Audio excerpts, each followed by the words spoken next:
Okay, so everybody in here go for the 1, 2, 3 lesson yesterday? No? A few people? Okay, good. So Asterisk security, there's a lot of common mistakes and prevention methods you should be aware of. A lot of people, they get into Asterisk, it's all great and stuff, but there's also some dial plan issues that you may or may not be aware of.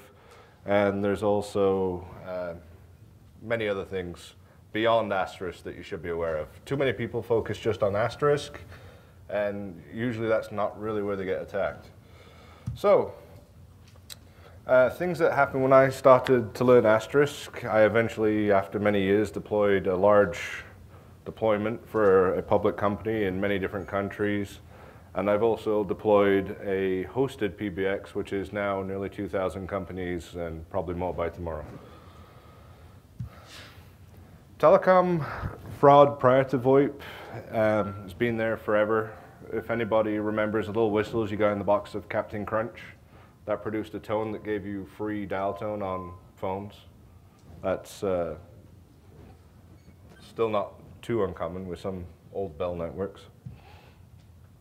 Presently, there's a large increase in it, mainly because you've got people throwing VoIP boxes online, you've got people using turnkey systems with web interfaces that easily get hacked, and then all of a sudden you see your box going crazy because somebody's sold a route to your box to make cheap calls. And there's guides everywhere. You can like Google hacking Asterisk and you'll probably find a ton of stuff. Penetration testing tools. Most people are not aware of many of these. They hear about how to block things, but they don't learn how to break things or hack things. It's good to know how to do this because if you want to secure your own box, you need to know a little bit about the other side. Has anybody heard of Backtrack? A few people? Good. For those that haven't heard about Backtrack, it's a penetration testing suite. It's really nice and it includes a lot of tools for SIP. A few of the tools that a lot of people use is SMAP, which quickly scans for devices and boxes and then starts doing various interesting things with SIPSAC. IXEnum, not used too much anymore, used to find in IX accounts. And UCSniff, which if you are in the middle, lets you do some interesting things. So here's a quick look at all the different tools that Backtrack has just for SIP alone. As you can see, there is a lot of tools in here. So people that are using fail to ban for things just like registration, you're going to get slammed with something like a SIP flood and your box is going to die. So there's a lot more to be aware of than just installing X to prevent X. There's many different attack vectors that can hit you up and do damage. So I've got a video here of what using Backtrack looks like to doing a little attack. Don't know if you can see this because it's pretty bright.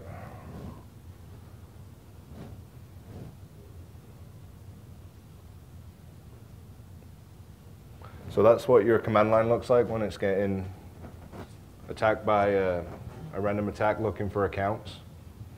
Has anybody seen this happen on their own boxes before? Lots of you? Those that haven't, if you're watching it, you'll know why now. Does anybody in here run FreePBX or Elastics? Okay. Do you know you can hack that in less than 40 seconds using Backtrack 5? All you have to do is place a call and run the Metasploit and you're in.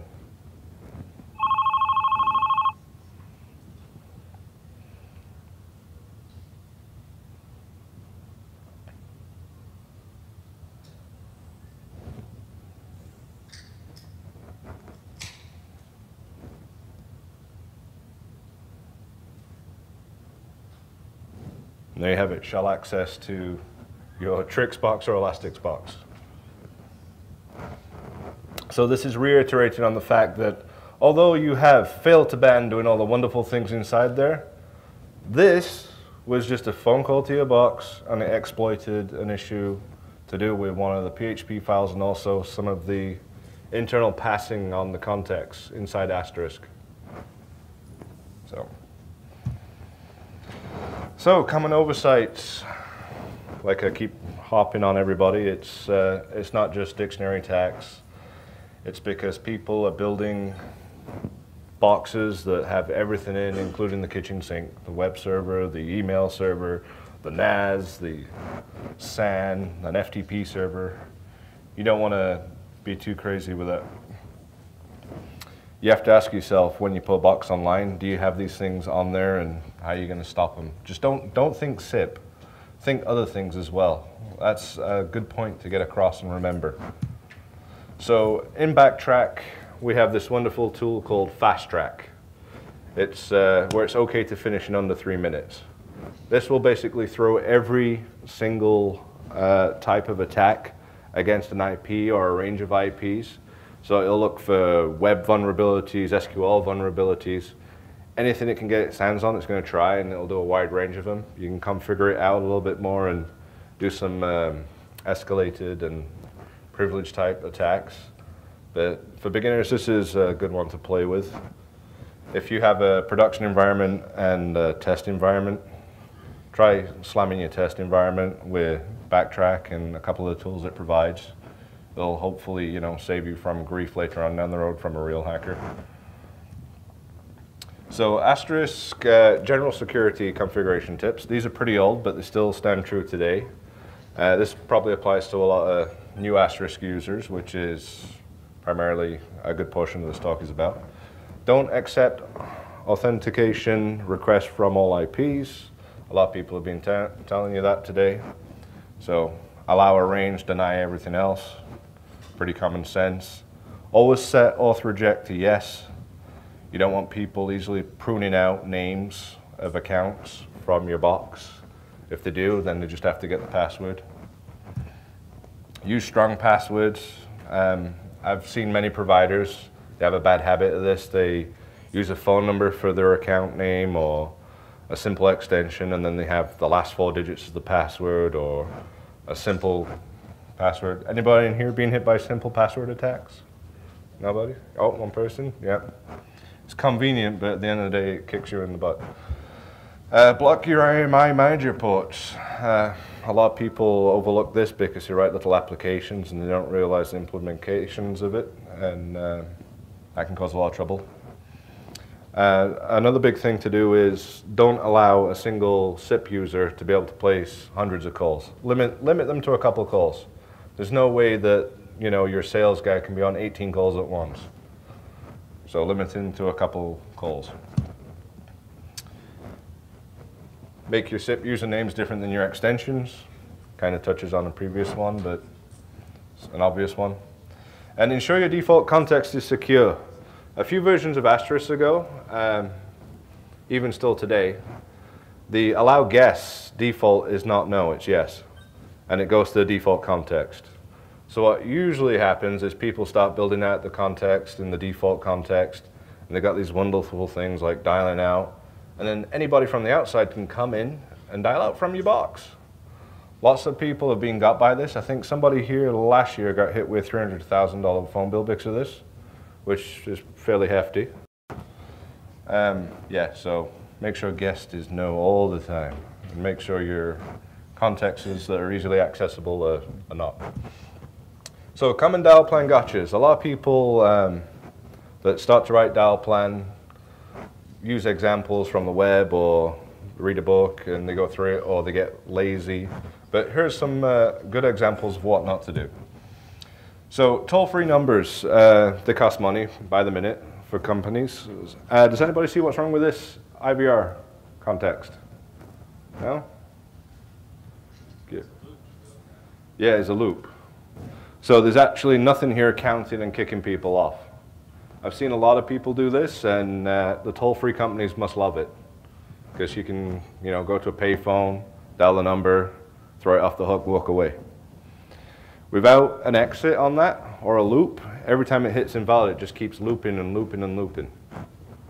So if you're writing IVRs from scratch yourself, always remember, find some way to kick them out after so many failed attempts or invalids. Voicemail with dial-out access. Does anybody do this today? You do? Can I have your phone number? Okay. Pin first if that helps. It doesn't actually. No. I'm letting you know. Okay. So yeah, don't ever do this. To pin hack anything or like voicemail is so ridiculously easy. Prior to the VoIP days, there was phreakers and they would just sit there all day mashing numbers in. Like I have hacked personally so many Meridian and Northstar and StarTalk mailboxes because they've got easy to, you know, hack pins. Like a phone's only got so many digits, right? It's not like you can enter A or B, it's digits. So DISA, a lot of people like DISA, it's nice. Again, don't use something simple like 1234 as your password. Heck, don't even use passwords, get away from passwords. Do a two-tiered authentication system. If you know your phone number is blah, blah, blah, blah, have a specific rule for your phone number to do your DISA with an authenticate just for double safety. Because again, there are people out there that will sit there all day and they will mash numbers until they get through. And that is something that's not going to be blocked by fail to ban. So, conference rooms. In general, you probably want to secure these. A lot of people like to hack these and camp on these.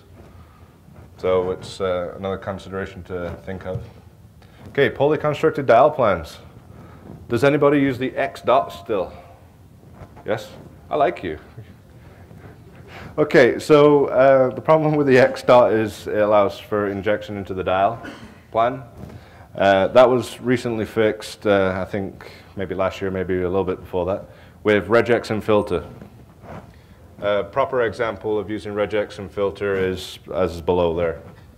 So that way you could sanitize it just to be normal digits, nothing funky, like the N sign and dial something else.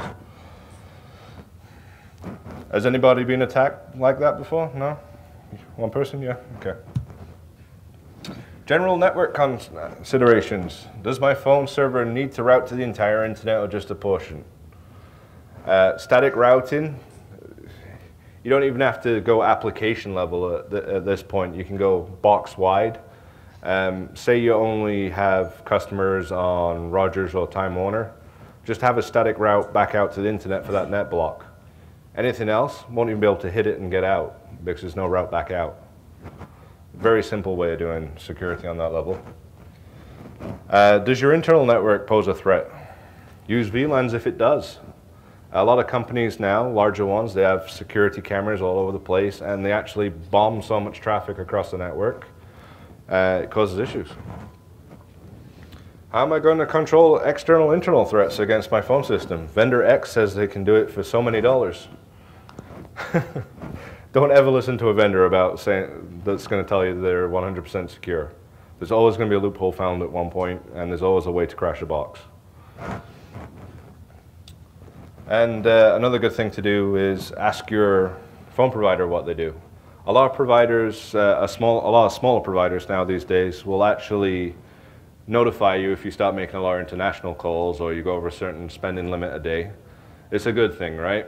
Because if you're not looking and you got a crazy user or something odd happens, it could end up costing you a lot of money. So look for providers that can help you out as well. Doesn't hurt to have that extra layer of, you know, love. So easy to implement open source solutions. We have fail to ban, works well for registration attacks. There is a link to the wiki there, which has a link to a simple download thing. So if you're running CentOS or Debian, you just download the script and it installs it for you. You don't have to worry about actually doing any work. Snort, it can be used as a part of the open software firewall known as pfSense. Fantastic piece of security software and router, etc. Or you can install it on your box, which is a much more tedious, massive task, and learn how to use it. But it is an excellent IDS IPS system. And you've got other options like hand-rolled IP tables, PF and IPFW rules. Those are for the various different things like CentOS, BSD, etc. Not so easy to, well, I'll skip that one. Can't say too much about Camilla. So fail to ban has this big list of features here. If anybody was in on JR's previous presentation, he went very well in depth on fail to ban and how it works with matches and actions. But it's a log monitoring program. It monitors logs, and based on criteria, it does something. There is a security note at the bottom I've got there. It's to do with Asterisk. There's certain types of Asterisk attacks that can hit an Asterisk box and are not logged by fail to ban, just because Asterisk isn't logging them correctly right now. A lot of people don't know about that one, so I'll put it there. Maybe resolved by the time I leave this room, or may not be. Snort, there's a little blurb on Snort. It's big, lots of people use it, lots of people are making appliances on it. It's open source, so you gotta love it, right? Log analysis and scripting. A successful environment doesn't run on autopilot. You should always check your logs once in a while. Something strange may be happening, but you're not watching it or logging it or have something that watches it. I spent a lot of time in the first 5 years that I was doing Asterisk stuff writing scripts to watch things, which quite frankly at the end of the day got really tedious and not effective. So always watch for things that you're unsure of. And 80%, or well more than 80% of security people say that a lot of attacks that will happen on your box don't happen from the outside. The serious ones can happen from the insides. You've got a really unhappy employee or an IT guy, they're gonna go have at it. Anybody have any companies like that happen before? Yeah. Sometimes people walk away with a hard drive or two. So know what your phone system is doing. If you're installing phone systems for a business and that business is 9 to 5, you shouldn't see traffic at 8 at night. If you see traffic at 8 at night, you know something's up. Those are very simple things to watch for or have alerts for. Here's an example of hand-rolled rules for SIP. Lets you ban people that are smacking you for a little bit of a flood. So this works for all sorts of stuff. Just basically anything that hits 5060 or 5061 in rapid succession is going to get flagged as a flood. It's going to get a log in your logs, and it's also going to get dropped, which is what you want. You don't want to do this on your carriers, because your carriers are going to be hammering you a lot more than this. But this is just a good general rule for IP tables. There's some more advanced ones which do with decreasing the amounts of attack, which is useful for some people that might be flooding registrations because they've got issues. You don't want to insta cut off a customer because then you got to go uncut them off, which is not very conducive to low support costs. Okay, device default passwords. Anybody in here use Polycom? Lots of people? I like Polycom. Default password is 456, and for the most part, you can't easily download configs out of them. Change the passwords anyway, because everybody knows 456. It's the newer password on the newer versions, but most of them are 456. Astra's got to be my favorite. Its password is admin and 52s, but what makes this my favorite is I can walk into any office, I can do a quick scan, I can look at any of the IP addresses that have the first few digits as an Astra phone, and I can probably log into it, go down to diagnosis, and I can actually download the password for that phone. It's got the complete config and passwords, regardless if it was encrypted on the server. It's there for troubleshooting, and now I can walk out the building with a password to use on the SIP account. Digium, pretty nice phones. Just got one a few days ago. Probably many of you got a Digium phone a few days ago. Password 789. I didn't see any way of easily grabbing the passwords out of there yet. Give me a few more days. But yeah, you definitely want to change that. Carrier analysis. A lot of people don't do this. They get some carrier and they feel, oh great, I'm getting a good rate. I've done this for a lot of people. I've done log analysis, and I've actually found like thousands, tens of thousands of dollars out of whack for large bills. When you get a carrier, there's no honeymoon period. You just keep doing it. Log analysis. Compare their records to your records. Make sure they're doing the correct rounding. Make sure they're charging you the correct rate. Otherwise, you could get stiffed. Actually, most of you probably are getting stiffed, and you don't know about it. Yeah, trying to claim it after is a little bit difficult. Oh, you overcharged me. No, we're not giving you that back. So, yeah. I found underbilling too. If you have carriers that underbill, let us know. We like those carriers.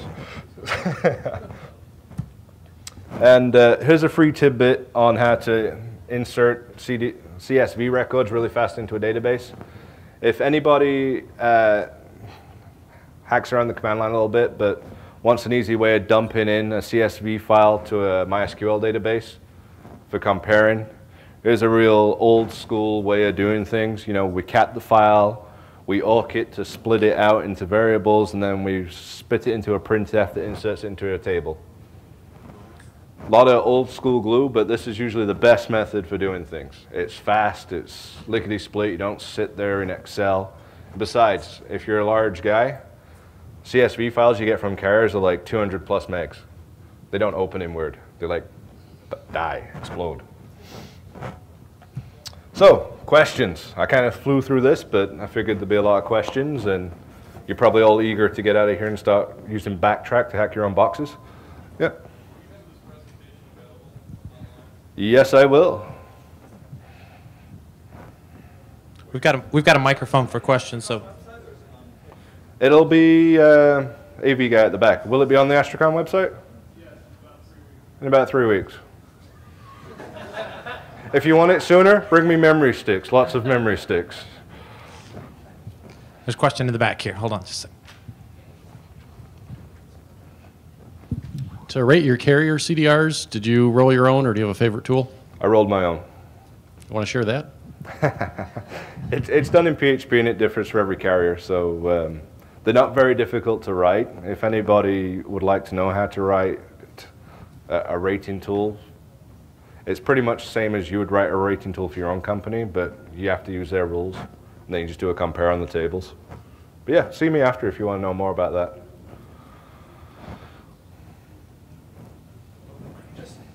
Purely hypothetical, just purely hypothetical thinking with that voicemail dial thing. What if you just had the press 1 to call back type of functionality or something like that, where it wasn't really allowing you to dial, but it just offered you the option to call back the person who called you?